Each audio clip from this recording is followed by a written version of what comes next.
1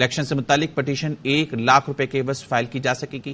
election commission case پر 180 روز میں فیصلہ سنائے گا۔ سماعت میں 3 روز سے زیادہ کا التوا نہیں ملے گا۔ دوران سماعت التوا مانگنے پر 10,000 سے 50,000 جرمانہ ہوگا۔ جرمانے کی رقم حکومتی خزانے میں جمع ہوگی۔ رات 2 بجے تک رزلٹ میں تاخیر پر RO فوری الیکشن کمیشن کو آگاہ کرے گا۔ RO نتائج کے لیے فارم 47، 48 اور 49 خود مرتب کر کے سیل کرے گا۔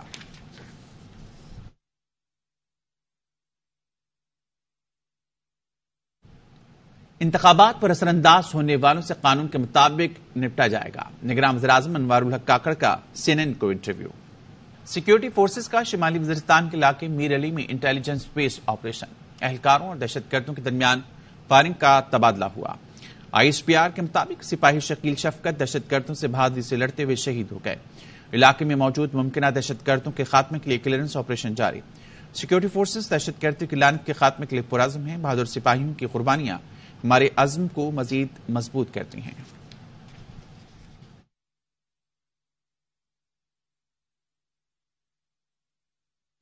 بھارت کا خلائی مشن چندریان 3 لاپتہ ہو گیا۔ بھارتی خلائی ایجنسی کا کہنا ہے کہ مون لینڈر سے رابطے کی کوشش کر رہی ہیں، تاحال تک کوئی سگنل نہیں ملا۔ چندریان 3 گزشتہ ماہ چاند کے جنوبی قطب کے قریب اترا تھا۔ ڈیٹا اور تصاویر لینے کے بعد چندریان 3 کو سلیپ موڈ میں ڈال دیا گیا تھا۔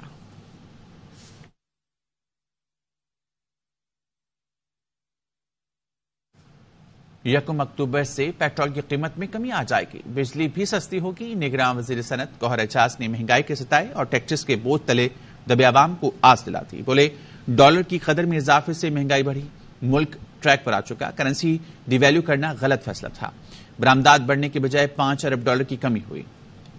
سراج الحق کہتے ہیں جماعت اسلامی اس لیے سڑکوں پر ہے، دھرنوں پر ہے کہ قوم مہنگائی کی آگ میں جل رہی ہے، سانس لینا مشکل ہو گیا۔ ہر گھر میں ڈپریشن ہے، ٹینشن ہے، فرسٹریشن ہے، ہر نوجوان کے چہرے پر مایوسی ہے۔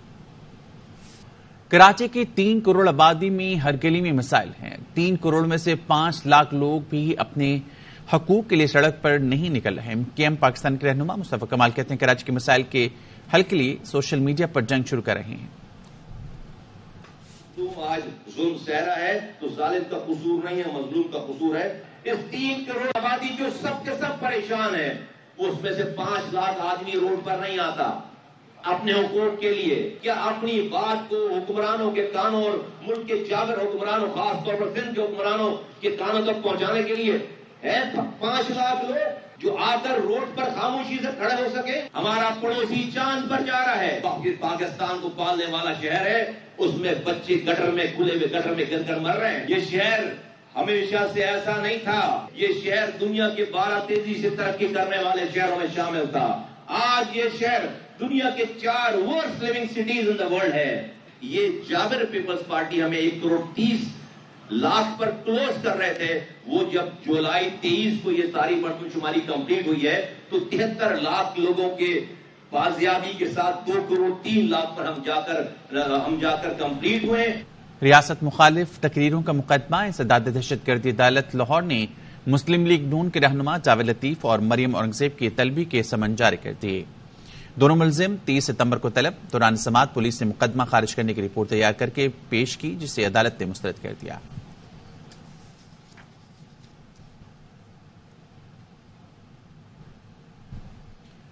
جناح ہاؤس حملہ کیس میں عدالت نے پاکستان تحریک انصاف کے 9 کارکنوں کی ضمانتیں منظور کر لی۔ انسداد دہشت گردی عدالت کے جج ارشد جاوید نے سنم جاوید، روبینہ جمیل، افشاں طارق، عائشہ شجاع، شاہ بانو، فیصل اختر، قاسم، علی حسن، حسین قادری کو 1-1 لاکھ کے مچلکوں کے عوض رہا کرنے کا حکم دیا۔ اسی کیس میں نامزد ختیجہ شاہ، عالیہ حمزہ، روبینہ خان سمیت 39 ملزمان کی ضمانت کی درخواستیں مسترد کر دی۔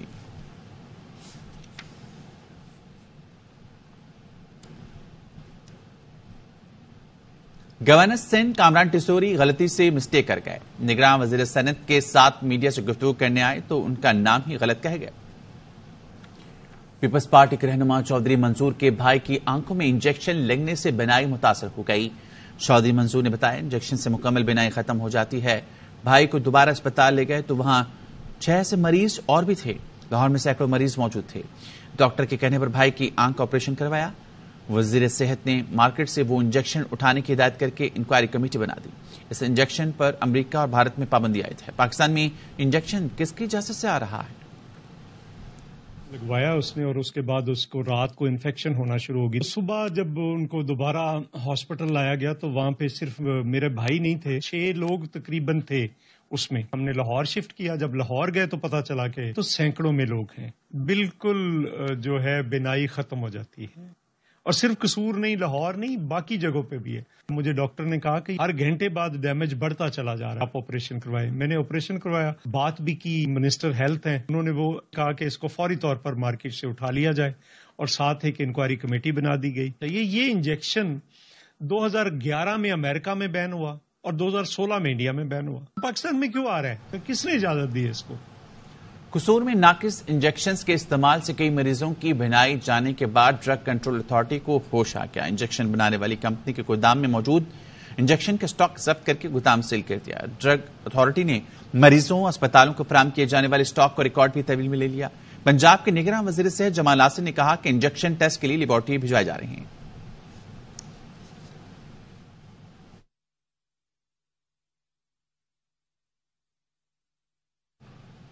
رانی پور کی مقتول فاطمہ کی ماں کو دھمکیاں دینے پر ایس ایچ او معطل. فاطمہ کی ماں نے بتایا ایس ایچ او نے بیٹی مر کر تمہارے لیے سونے کی مرغی بن گئی. ایس ایچ او پیروں کا آدمی ہے، قتل اور اغوا کی دھمکیاں دیتا ہے. مجھے کھڑانے جی اور ماران جی دھمکی دے ویو ہے. ماں ان کا ڈجاں تھی اور مجھے فاطمہ کے بھی لفظ ڳالهائي ويو ته هي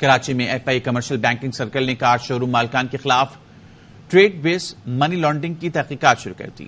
ایف آئی اے ذرائع نے بتایا خصوصی ٹیم نے خالد بن ولید روڈ سے آپریشن کا آغاز کیا ہے. 4 شو روم مالکان کو نوٹس جاری. مالکان کو 26 ستمبر کو 2021 سے آج تک کے مکمل ریکارڈ کے ساتھ طلب کیا گیا ہے. ذرائع کے مطابق شو روم مالکان کے خلاف فوری انکوائری مجاز اتھارٹی کے احکامات پر شروع کی گئی. بیرون ملک سے گاڑیاں منگوانے کا مکمل ریکارڈ طلب کیا گیا. پوچھا گیا ہے کہ شو روم مالکان گاڑیاں کیسے اور کس کے نام پر درآمد کرتے ہیں، پیسے کس طریقے سے باہر بھجوائے جاتے ہیں.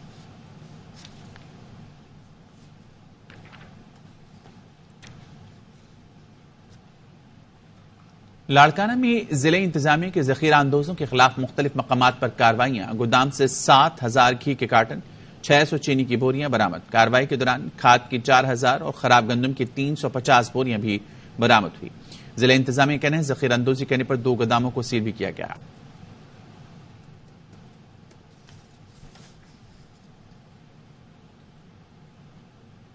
کراچی میں لنک روڈ پر ٹرانسپورٹرز کا دھرنا جاری ہے. چیئرمین آئل ٹینکرز آنرز ایسوسی ایشن شمس شہوانی کا کہنا ہے معیشت میں اہم کردار ہے ہمارا، ہمیں دیوار سے لگایا جا رہا ہے، مسائل کے حل تک دھرنا دیا جائے گا.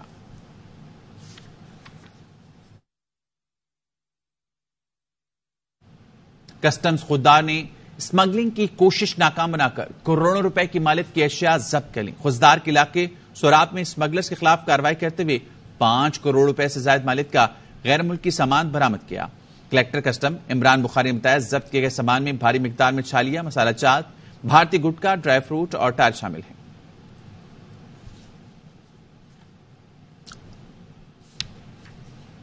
کراچی کے علاقے صدر میں سرافا بازار مارکیٹ کی دوسری منزل پر ڈکیتی. مسلح ملزمان 45 لاکھ روپے کا سونا لوٹ کر فرار ہو گئے. پولیس نے بتایا ہے واردات عبداللہ ہارون روڈ چائنا سینٹر میں ہوئی. ڈاکو نے سونے کا کارخانہ لوٹ لیا. واقعے کی سی سی ٹی وی فوٹیج بھی سامنے آ گئی. 3 ملزمان کو پیدل چوہتے کو موٹر سائیکل پر فرار ہوتے دیکھا جا سکتا ہے.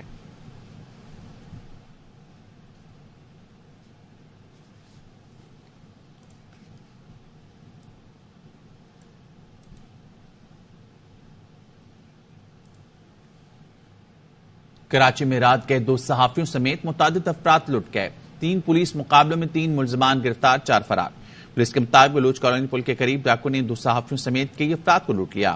ڈاکوں کی لوٹ مار کے دوران پولیس سے آمنا سامنا، فائرنگ کا تبادلہ، 1 زخمی حالت میں گرفتار جبکہ 4 فرار. شارع قائدین اللہ والی چرنگی پر پولیس مقابلہ، 1 ڈاکو زخمی حالت میں گرفتار جس کے قبضے سے اسلحہ، موبائل فونز، موٹر سائیکل برآمد. زخمی ڈاکوں کی شناخت عزیر کے نام سے ہوئی. گلشن اقبال میں تھانہ عزیز بھٹی کی حدود میں ATM میں ڈکیتی کی کوشش عوام نے ناکام بنا کر 1 ڈاکو کو پکڑ لی جبکہ اس کا ساتھی فرار ہو گیا. احمد پور شرقیہ تھانہ سٹی کی حدود میں ڈکیتی کی واردات نامعلوم مسلح ڈاکو نے نوجوان کو گولی مار کر موٹر سائیکل چھین لی۔ ڈکیتی کی فوٹیج سامنے آ گئی۔ فوٹیج میں واضح دیکھا جا سکتا ہے کہ نامعلوم مسلح ڈاکو شہری کی ٹانگ میں گولی مار کر 125 موٹر سائیکل لے کر فرار ہو گئے۔ ریسکیو ٹیم نے زخمی کو اسپتال منتقل کر دیا۔ پولیس نے مقدمہ درج کر کے سی سی ٹی وی فوٹیج کی مدد سے ملزمان کی تلاش شروع کر دی۔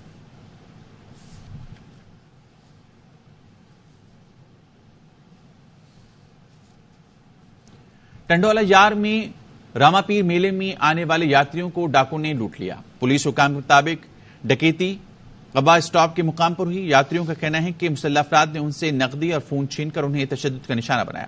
ملزمان کے تشدد سے ایک یاتری کا بازو ٹوٹ گیا جسے اسپتال منتقل کر دیا گیا۔ کینیڈا میں ہردیپ سنگھ کے قتل کے خلاف کوئٹہ میں سکھ برادری اور سول سوسائٹی کا احتجاج۔ مظاہرین کے بھارتی دہشت گردی خلاف نعرے۔ سکھ رہنماؤں نے کہا بھارتی دہشت گرد ایجنسی را نے ہردیپ سنگھ کو قتل کیا۔ مسلمان اور سکھ برادری بھارتی مظالم سے محفوظ نہیں۔ بھارتی دہشت گردی کے خلاف عالمی ادارے تحقیقات کریں۔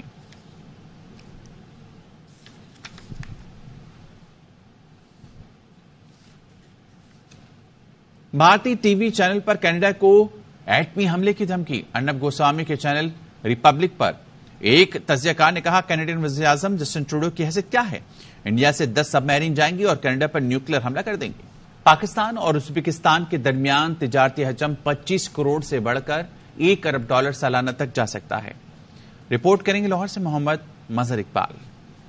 وسطی ایشیائی ریاست ازبکستان اور پاکستان کے مابین سالانہ $25 کروڑ کی تجارت ہوتی ہے۔ پاکستان سے چاول، ٹیکسٹائل، لیدر گارمنٹس اور فوڈ آئٹمز ازبکستان، جبکہ وہاں سے کپاس، زرعی مشینری اور ازبک سلک مصنوعات پاکستان منگوائی جا سکتی ہیں۔